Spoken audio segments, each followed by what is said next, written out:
রাধে রাধে। আজকে আমরা হরি শব্দের অর্থ জানব। কলিযুগ পাবন অবতার শ্রীমান গৌরাঙ্গ মহাপ্রভু তিনি তার মুখে হরি শব্দটি দুবার উচ্চারণ করেছেন। কেন দুবার উচ্চারণ করেছেন? একবার তো উচ্চারণ করতে পারতেন। তাহলে হরি শব্দের অর্থ কি আমরা জানব। হরি শব্দের অর্থ অনেক হয়, দুই মুখ্যতম।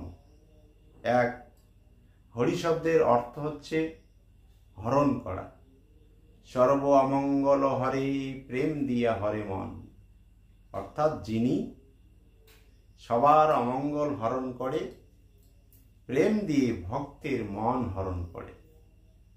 তাহলে নিরপরাধ চিত্ত যদি হয়, নিরপরাধ চিত্তে একবার হরিনাম করলে সমস্ত অমঙ্গল দূরীভূত হয়। আর এক হরিনামে কৃষ্ণ পদে প্রেম উপজয়। তাহলে কৃষ্ণ পদে প্রেম উপজয় কাদের জন্য? যাদের নিরপরাধ চিত্ত, তাদের জন্য।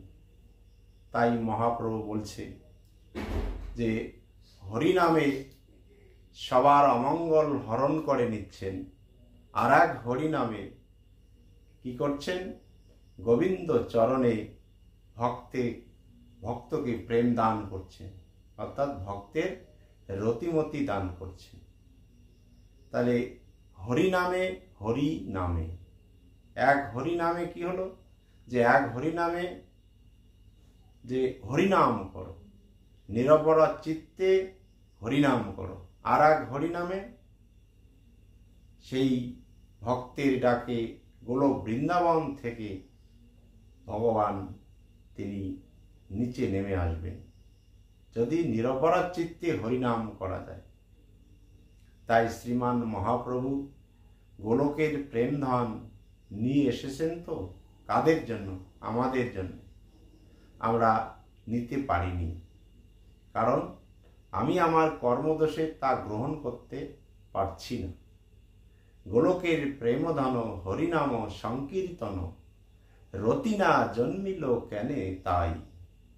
আমার রতিমতি হলো না, আমার ভক্তি হলো না। তিনি তো দিয়েছেন, তিনি নিয়ে এসেছেন আমাদের জন্য, তিনি কৃপা করে দিয়েছেন, তিনি সর্বশক্তি দিয়েছেন গোলকের প্রেমধন, কিন্তু আমরা নিতে পারছি না। তাই মহাপ্রভু বলছেন চৈতন্য ভাগবতে, যে তিনি বলছেন যে হরির চরণে শরণ যেই জন লয়, সেই মোর মুই তার জানিহ নিশ্চয়।